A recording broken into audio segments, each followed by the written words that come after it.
Depuis toujours, l'homme consomme toutes sortes de drogues, pour se soigner ou pour son plaisir.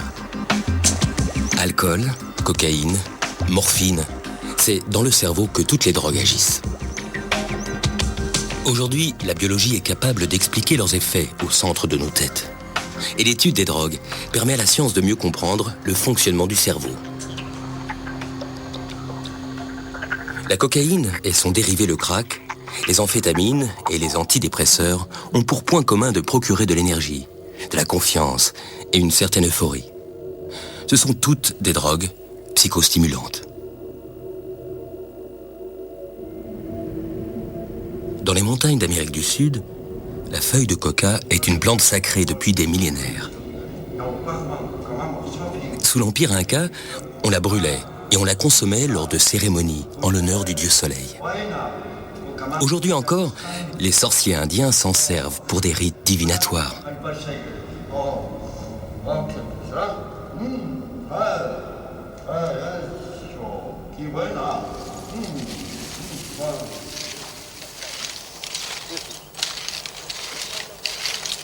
En Colombie, en Bolivie ou au Pérou, la plupart des Indiens mâchent traditionnellement des feuilles de coca pour se donner de l'énergie, résister à la fatigue et couper la sensation de faim.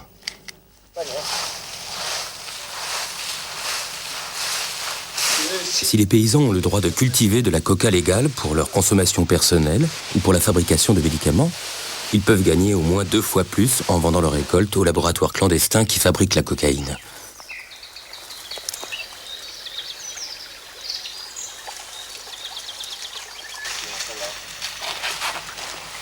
On estime aujourd'hui le nombre de cocaïnomanes dans le monde à plus de 13 millions. Avec 158 000 hectares de culture, la cocaïne engendre un trafic colossal qui brasse des milliards de dollars de bénéfices et met des pays entiers sous la coupe des narcotrafiquants.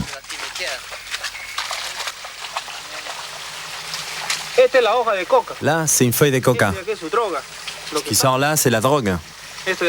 Là aussi. Quand on la piétine, la drogue sort. Regarde.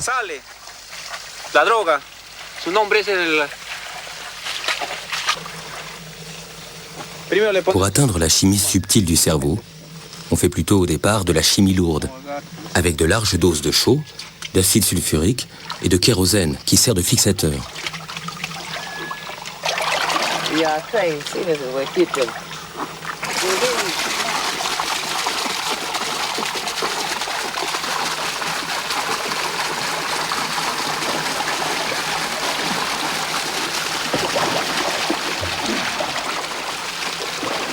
Vivo y en directo para que prendas pues estas notas, esto no se toma. Eso se llega hasta nuestro paladar, hasta aquí nomás y se le bota. Ahí va, ahí sale la puerquia más.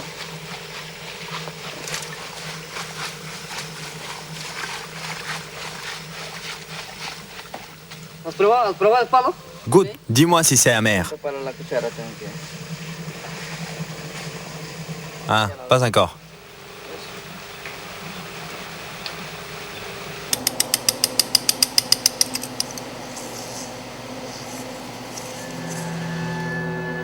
Go ahead, from your side, Dean. Here you go.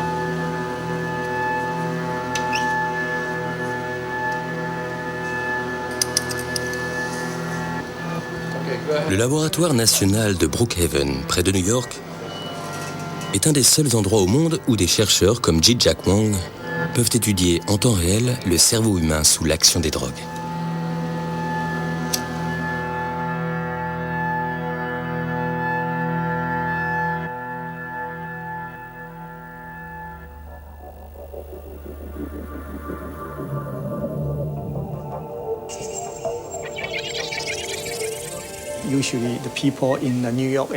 D'habitude, les gens de New York se servent de pipe avec un filtre. Ils mettent une petite quantité de crack dans le foyer, puis ils se servent d'un briquet. Ensuite, ils inhalent. Ensuite, ils retiennent leur respiration et exhalent. Le crack passe alors à toute vitesse de la bouche au poumon et de là arrive immédiatement à l'intérieur du cerveau. À Brookhaven, on utilise surtout la tomographie par émission de positons. Ces rayonnements découpent virtuellement le cerveau pour identifier les zones activées par les drogues. Ici, on a pu montrer que le crack, un puissant dérivé de cocaïne, envahit certaines régions du cerveau beaucoup plus vite que la cocaïne en poudre ou injectée. Une vitesse qui explique la redoutable intensité des effets du crack. Ces travaux étaient dirigés par Nora Volkov, une chercheuse aujourd'hui à la tête de l'organisme qui supervise toute la recherche publique américaine sur les drogues.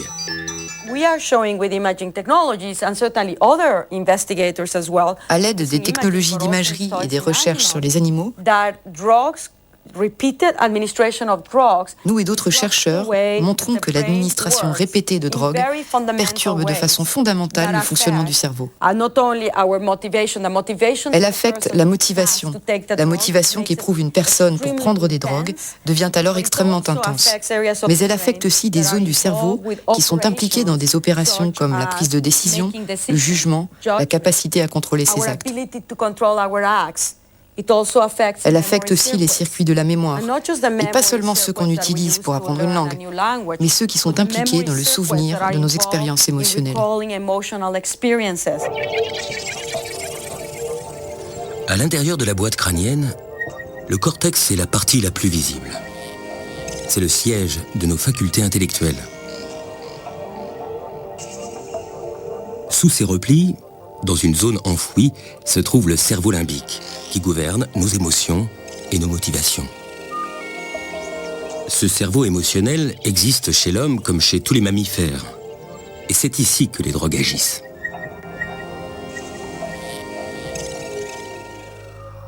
Sans les rats et les souris, jamais l'action des drogues n'aurait pu être étudiée. Ils partagent une grande partie de leurs gènes avec nous, et les drogues déclenchent les mêmes tempêtes dans leur cervelle. En fait, l'humanité tout entière a une dette morale envers ces petites bêtes. On peut droguer les rats, manipuler leurs gènes et même les découper en morceaux. C'est le triste mais nécessaire quotidien des laboratoires qui compare l'état des rats contrôle ou normaux avec des rats qu'on appelle knock-out. On va bientôt comprendre pourquoi. Pour agir, toutes les drogues piratent le système de communication du cerveau. Car notre cerveau passe le plus clair de son temps à bavarder avec lui-même. Son bon fonctionnement repose sur un dialogue incessant entre nos 100 milliards de cellules nerveuses, les neurones. Pour faire circuler l'information, les neurones s'envoient des messages chimiques qu'on appelle les neurotransmetteurs. Que ce soit la douleur, le plaisir ou le rythme des échanges d'informations, les neurotransmetteurs régulent un équilibre subtil et complexe dont dépend l'ensemble des fonctions de notre organisme. Entre chaque neurone, il existe un petit espace où règne une intense activité. C'est ici, dans la synapse, que les neurotransmetteurs agissent. Pour faire circuler l'information d'un neurone à l'autre, ils s'emboîtent dans les récepteurs qui leur correspondent.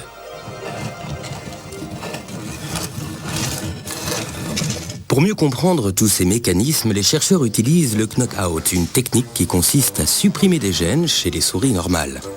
Par exemple, le gène qui commande la fabrication d'un neurotransmetteur. Des souris génétiquement modifiées qu'on appelle knock-out.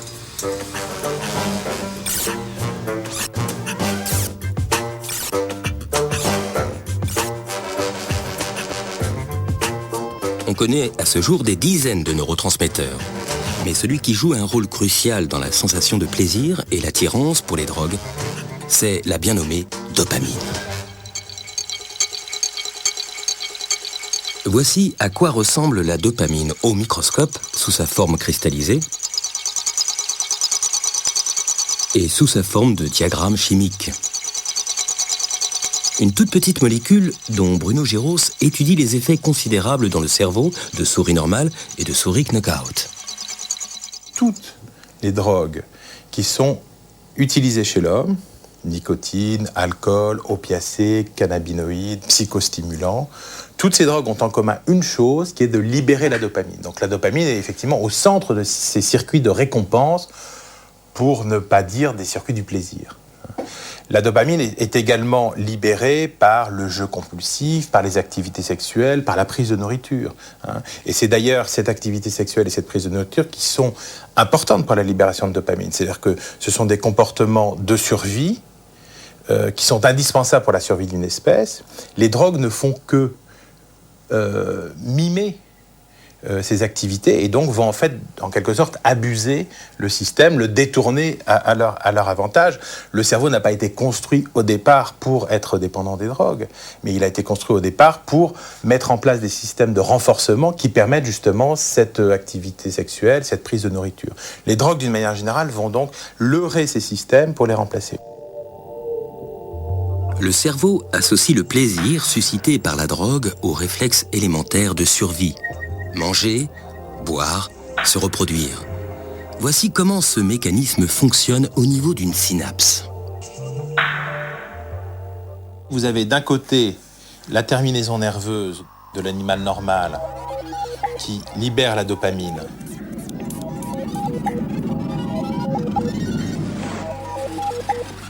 Cette dopamine ensuite va se fixer sur les récepteurs, qui sont donc sur la cellule réceptrice ici. Et rapidement, cette dopamine est recaptée par le transporteur de la dopamine, ici. Donc recaptée et va regagner l'intérieur du neurone.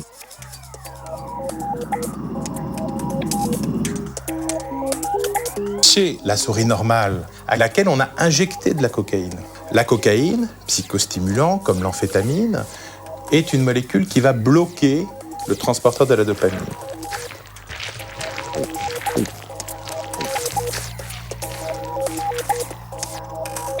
Chez notre animal knockout, vous avez toujours votre terminaison ici, libération de dopamine, activation des récepteurs, mais plus de recapture.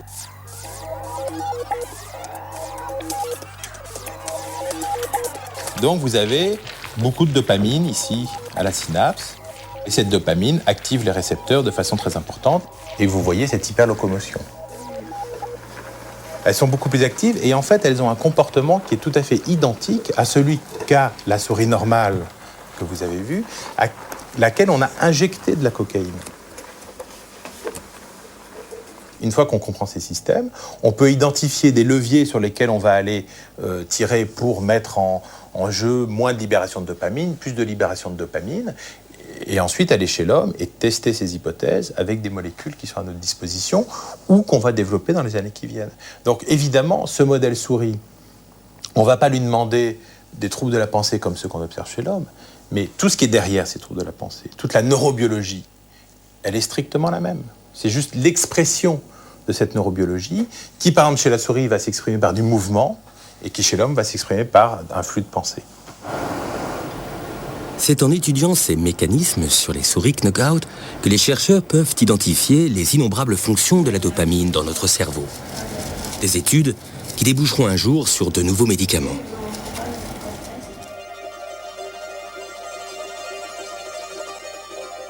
À l'université de Cambridge, Barry Everitt dirige le département de psychologie expérimentale où il étudie le rôle de la dopamine dans la prise compulsive de drogue.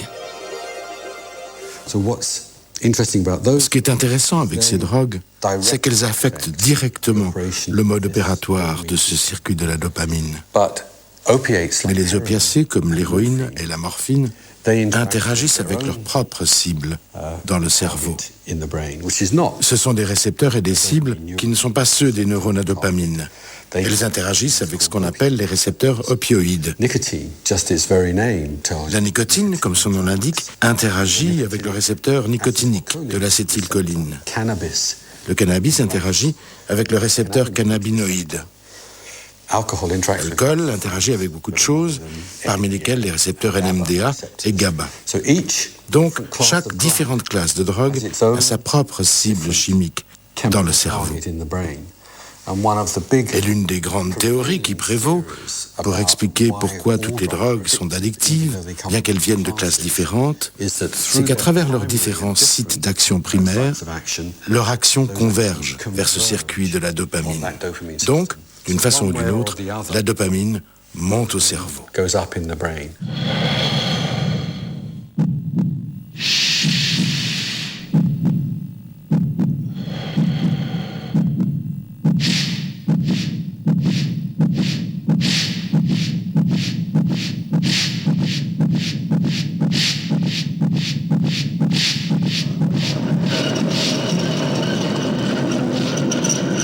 La dopamine ne monte pas n'importe où dans le cerveau.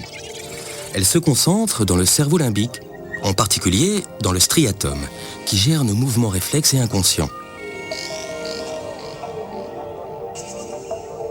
Et c'est au cœur du striatum que l'on trouve le noyau accumbens. Depuis 10 ans, l'étude de cette zone, à la fois minuscule et cruciale, a déclenché une petite révolution dans les neurosciences.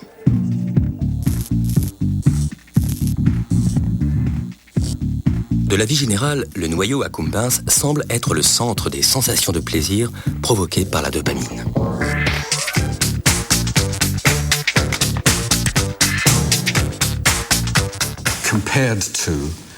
Comparé à d'autres sources de récompense et aux sensations subjectives de plaisir, comme manger, boire ou faire l'amour, ce que vous faites quand vous accomplissez ces comportements est clairement très différent. Vous recherchez l'objet de votre motivation. Vous recherchez la nourriture, vous recherchez l'eau, vous recherchez le sexe. Ensuite, vous êtes engagé dans un comportement particulier, comme manger avec tout ce qui se passe quand vous mangez. Vous goûtez les choses, vous les avalez, vous les ingérez et le glucose est libéré. Et nous pensons qu'à certains points de ce processus, peut-être même dès les premiers instants où vous portez la nourriture à votre bouche, vous changez l'activité du système de la dopamine. Et cela a été mesuré. Avec les drogues, vous n'avez aucun de ce qu'on appelle souvent les comportements de consommation. C'est-à-dire quand vous mettez des choses dans votre bouche, que vous mangez, que vous mâchez, ou quand vous vous engagez dans une copulation. Quand quelque chose vous rentre dans un bras ou dans une veine, ou la fumée dans le nez, c'est un court-circuit qui frappe le système de la dopamine, directement et rapidement, sans aucun de ces autres préliminaires. D'où cette idée de détournement du système, de récompense du cerveau.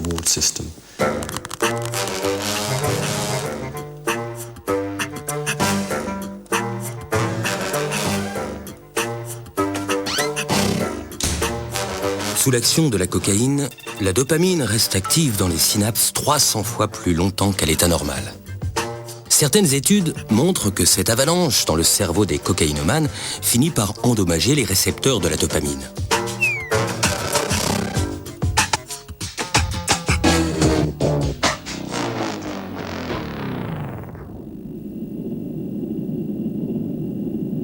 S'ils se réparent tout seuls, ils ne retrouveront jamais leur efficacité initiale, même après des années d'abstinence.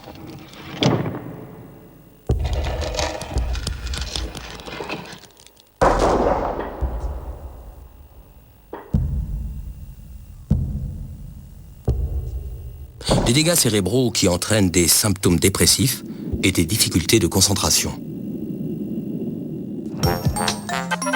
L'insouciance des années 1890 semble bien loin. Les débuts du cinématographe coïncident à peu près avec la découverte de la cocaïne.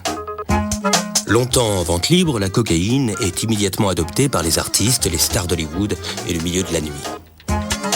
La cocaïne, comme un médicament miracle, est même recommandée par le docteur Sigmund Freud à ses débuts.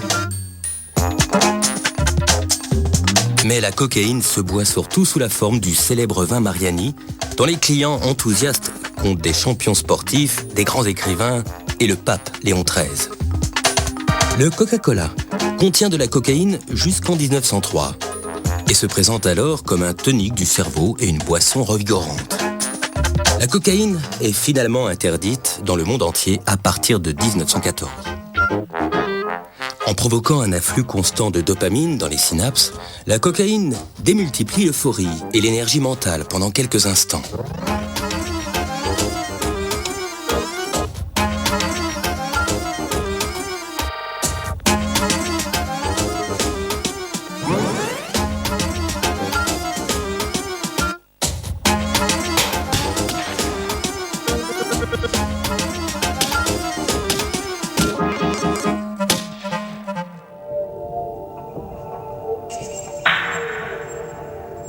Pour le neurobiologiste Wolfram Schultz, ce bombardement de dopamine conditionne le cerveau à rechercher le même type de sensation.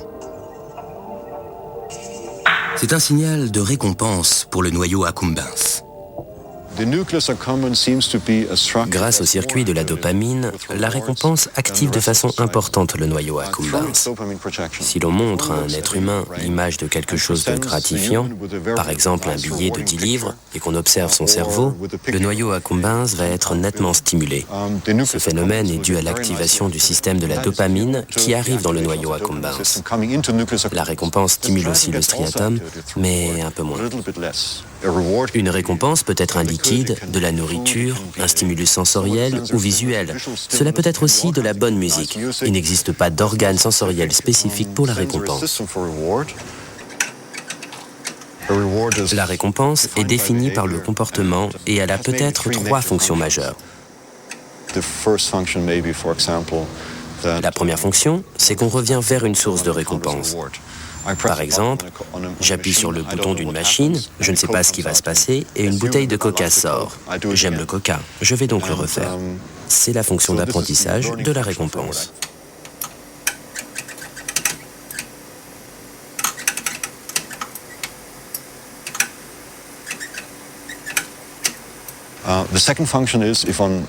La deuxième fonction, c'est qu'à partir du moment où l'on identifie une récompense, on s'en approche, on se dirige vers elle. On s'éloigne d'une punition et on se rapproche d'une récompense. Donc, on peut dire que le comportement d'approche est la deuxième fonction de la récompense. Enfin, la troisième fonction, que beaucoup considèrent comme la plus importante, c'est la fonction émotionnelle. Cela vous rend heureux. La récompense a des propriétés hédoniques. Vous êtes content, vous aimez ça et vous éprouvez des émotions positives.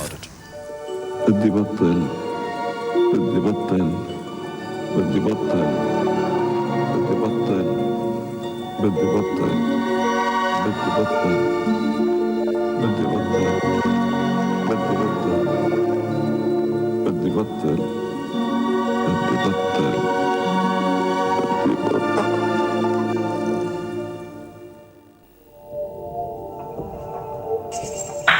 Aujourd'hui, on pense qu'un dérèglement du circuit de la récompense à la naissance pourrait expliquer pourquoi certaines personnes seraient attirées par les drogues et incapables de résister à la tentation du plaisir.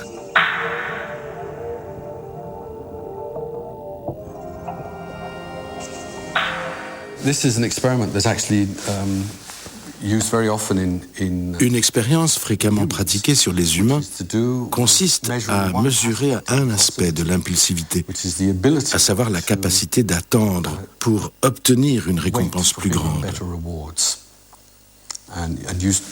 L'expression familière, c'est « le biscuit maintenant ou le gâteau plus tard ». Vous donnez à un individu le choix entre une petite récompense immédiate, comme de l'argent par exemple, ou une récompense plus tardive mais plus importante. Certains individus particulièrement impulsifs recherchent une gratification immédiate. Ils ne peuvent pas attendre. Nous en savons encore peu du point de vue neurologique, mais il semble que des dommages au noyau accumbens favorisent l'impulsivité dans ce type de situation. Des individus au noyau accumbens endommagé ne peuvent pas attendre des récompenses plus importantes à long terme. Des dérèglements du circuit de la dopamine peuvent entraîner de véritables maladies. Cet enfant, filmé par des psychologues dans les années 70, était qualifié à l'époque d'agité ou d'agressif. Aujourd'hui, il tomberait sous le coup d'un nouveau diagnostic, le trouble déficitaire de l'attention avec hyperactivité. Plus connu sous le nom d'hyperactivité, ce désordre touche les enfants et se traduit par une agressivité, une forte impulsivité et une incapacité à se concentrer. Comme vous le savez, il existe une pratique qui est courante aux États-Unis, mais qui a tendance à se répandre partout. Les individus souffrant d'hyperactivité sont traités avec des stimulants comme la Ritaline. La Ritaline est un composé proche de l'amphétamine et qui a de nombreuses propriétés. Les amphétamines sont des stimulants psychomoteurs. On se retrouve devant un paradoxe où des stimulants psychomoteurs sont utilisés pour calmer les comportements d'hyperactivité. We had a study, very interesting, is that we give medication that is very, very similar to cocaine. Nous avons fait une étude très intéressante avec du méthylphénidate, un médicament très proche de la cocaïne. C'est de la ritaline sous forme intraveineuse, pas celle qu'on prescrit sous ordonnance.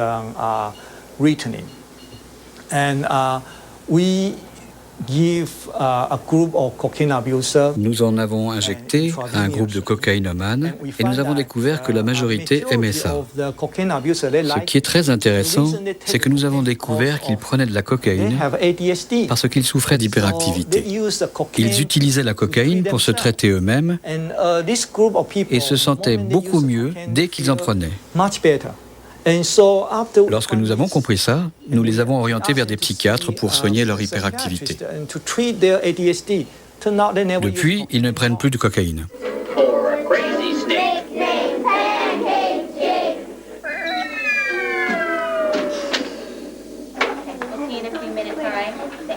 L'hyperactivité est traitée avec des médicaments comme la ritaline, le Concerta ou l'Adderall. Actuellement, aux États-Unis, 4 à 5 millions d'enfants scolarisés prennent ce type de traitement. Et la croissance est très rapide en Europe. Ces molécules ont un mode d'action comparable à celui de la cocaïne. Elles maintiennent un taux élevé de dopamine en bloquant sa recapture. Leur action chimique est d'ailleurs très proche de celle des amphétamines.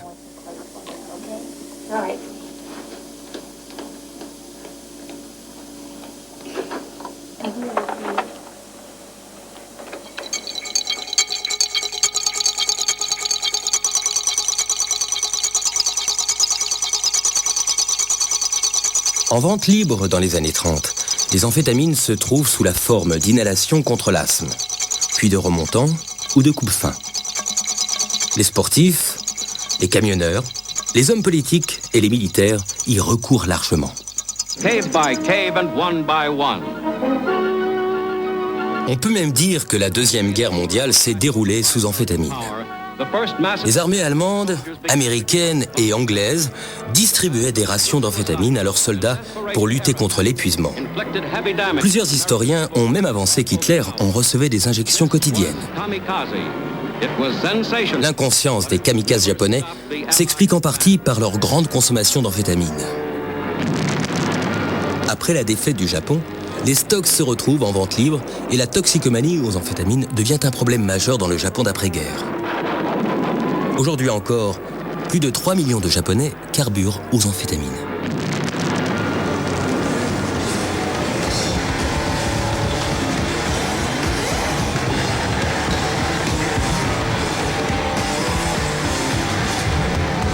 Dans les années 60, l'amphétamine, rebaptisée speed, devient très populaire chez les jeunes.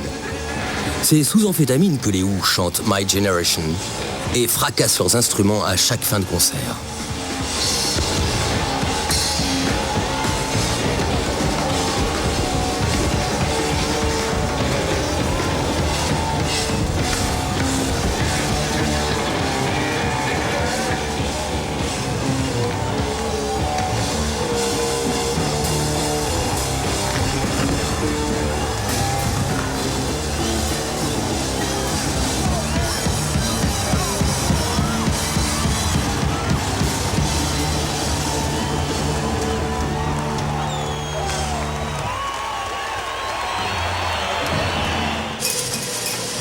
Dans les années 80, les amphétamines tombent dans l'illégalité. Mais aujourd'hui, 26 millions de personnes dans le monde continuent à en consommer, en particulier en Asie. À la différence de l'amphétamine ordinaire, les produits comme la ritaline, prescrits aux enfants, agissent plus lentement et longtemps. Résultat, pas de bouffée euphorique, mais une meilleure capacité de concentration. On s'interroge aujourd'hui sur l'avenir de ces enfants sous stimulants. Certains pensent qu'ils risquent de développer à long terme une attirance pour les drogues.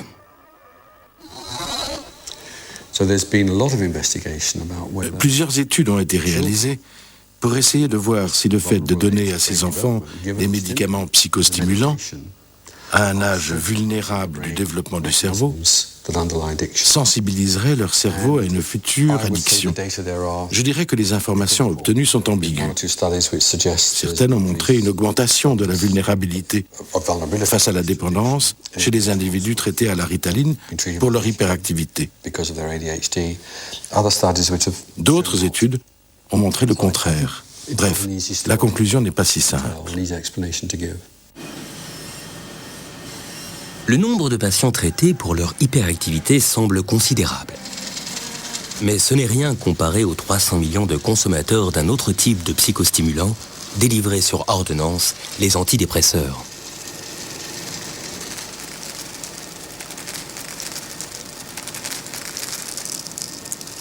Spécialiste de la dépression sous ses aspects biologiques, psychiatriques et pharmacologiques, Michel Hamon étudie les mécanismes d'action des antidépresseurs.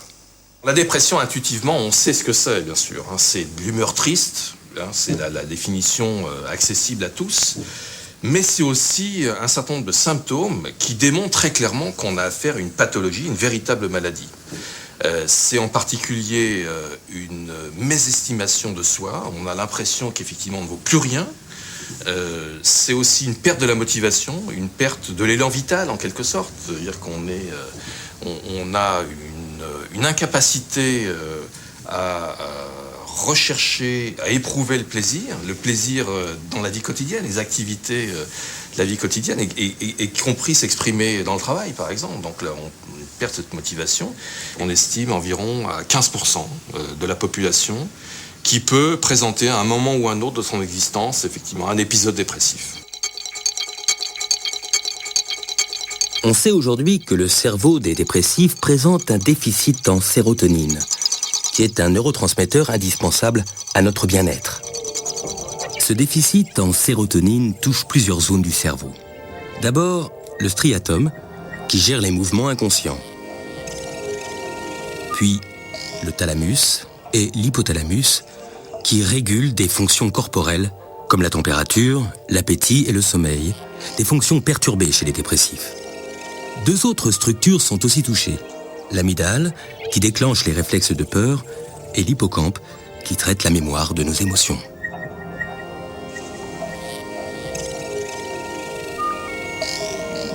Les antidépresseurs qu'on utilise aujourd'hui agissent sur la sérotonine, comme les psychostimulants sur la dopamine. Leurs molécules ralentissent la recapture de la sérotonine. La sérotonine peut alors activer ces récepteurs en permanence.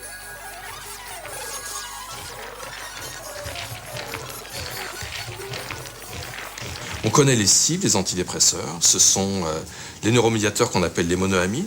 C'est actuellement, avec les antidépresseurs qu'on utilise le plus souvent, d'abord la sérotonine.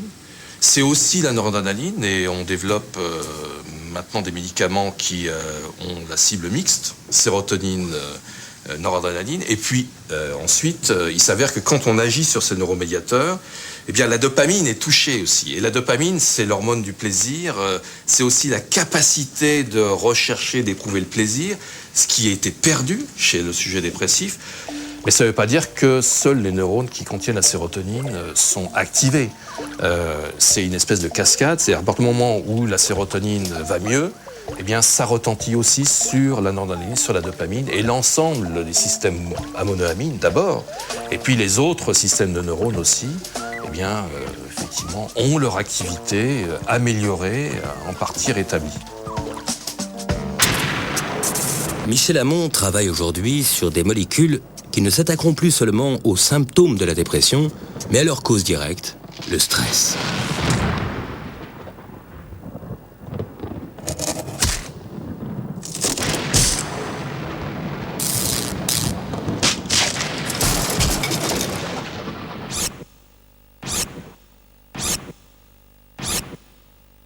À partir de là, on a pu reproduire des modèles animaux de dépression qui reposent effectivement sur l'exposition des animaux à des stress répétés.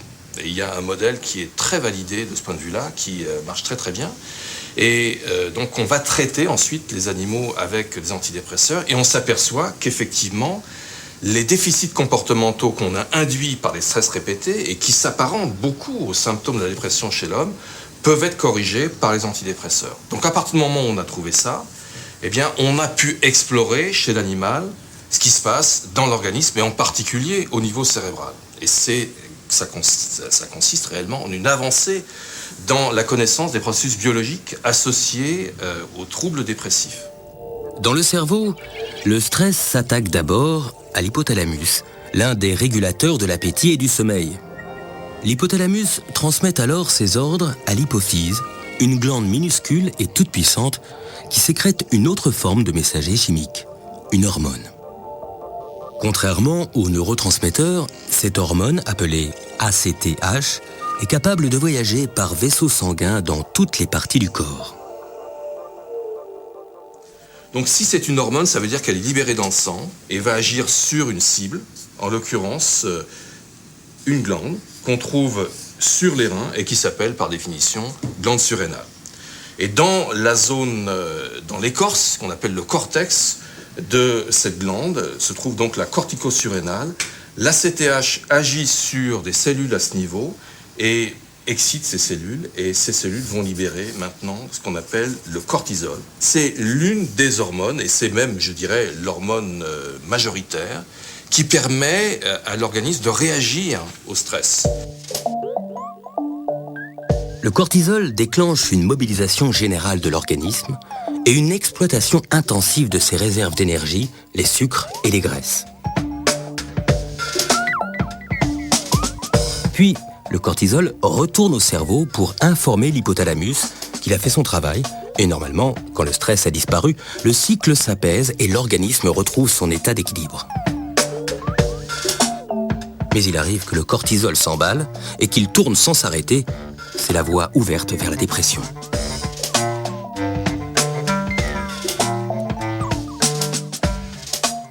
Le sujet dépressif, c'est un sujet dont le système de stress, de réaction au stress, est constamment actif.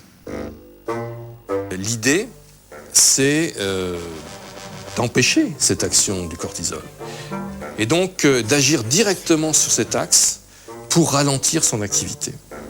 Et on a des produits qui marchent très bien chez l'animal, qui donc empêchent l'activité excessive de cet axe.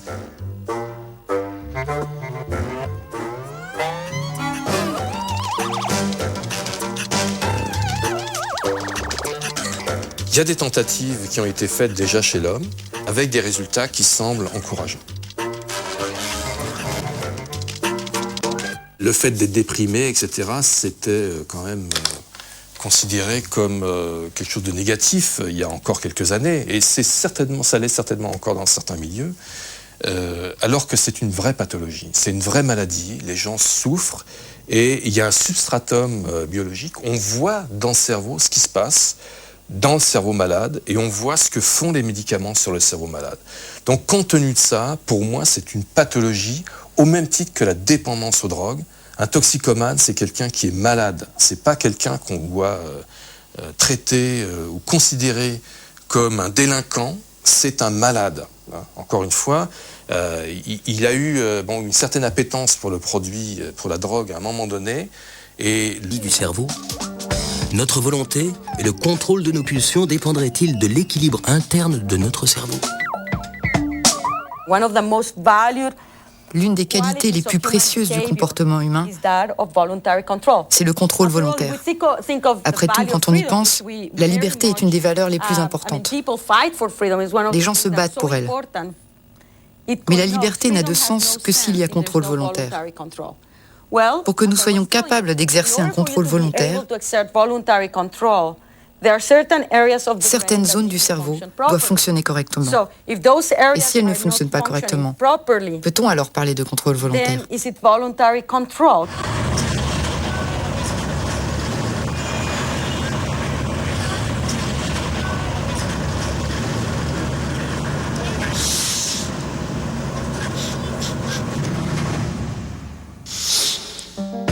L'homme ne serait-il que l'esclave de ses neurones?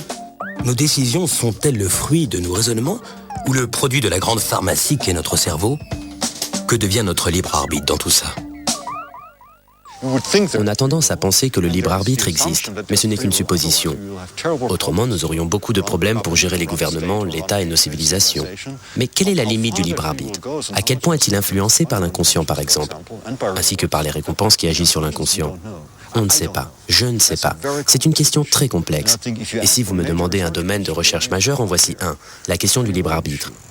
Plus importante encore que la question de la conscience, parce que c'est déterminant dans le fonctionnement de la société et dans la façon dont elle est dirigée par le cerveau d'individus. En lutte contre ces pulsions, déstabilisé par sa pharmacie intérieure, l'homme serait-il soumis à sa cuisine cérébrale ? Personne ne peut plus ignorer à quel point la chimie du cerveau est un équilibre subtil, capable d'influencer tous nos comportements, nos attitudes face aux drogues en particulier. Les drogues stimulantes comme la cocaïne ou les amphétamines ciblent dans le cerveau le circuit du plaisir. La prise d'otage de ce circuit sur lequel reposent nos instincts et nos réflexes de survie conditionne le cerveau à rechercher la drogue, à céder à ses impulsions. Les déséquilibres de la chimie du cerveau permettent de retracer l'origine des troubles psychiques. Les antidépresseurs, d'ailleurs, corrigent des anomalies parfaitement observables dans le cerveau des dépressifs. Les travaux des scientifiques engagent désormais la société à changer de regard sur ces véritables maladies que sont la dépression et la toxicomanie. Demain, après la cocaïne et les stimulants du plaisir, on renverse la vapeur. On parle des opiacés et tranquillisants. On verra comment le cerveau s'adapte, puis se désensibilise au plaisir jusqu'à ce que la dépendance s'installe. Une dépendance qui finira par dépasser le stade psychologique pour devenir physique et durer parfois toute une vie. À demain ici et tout de suite sur le net.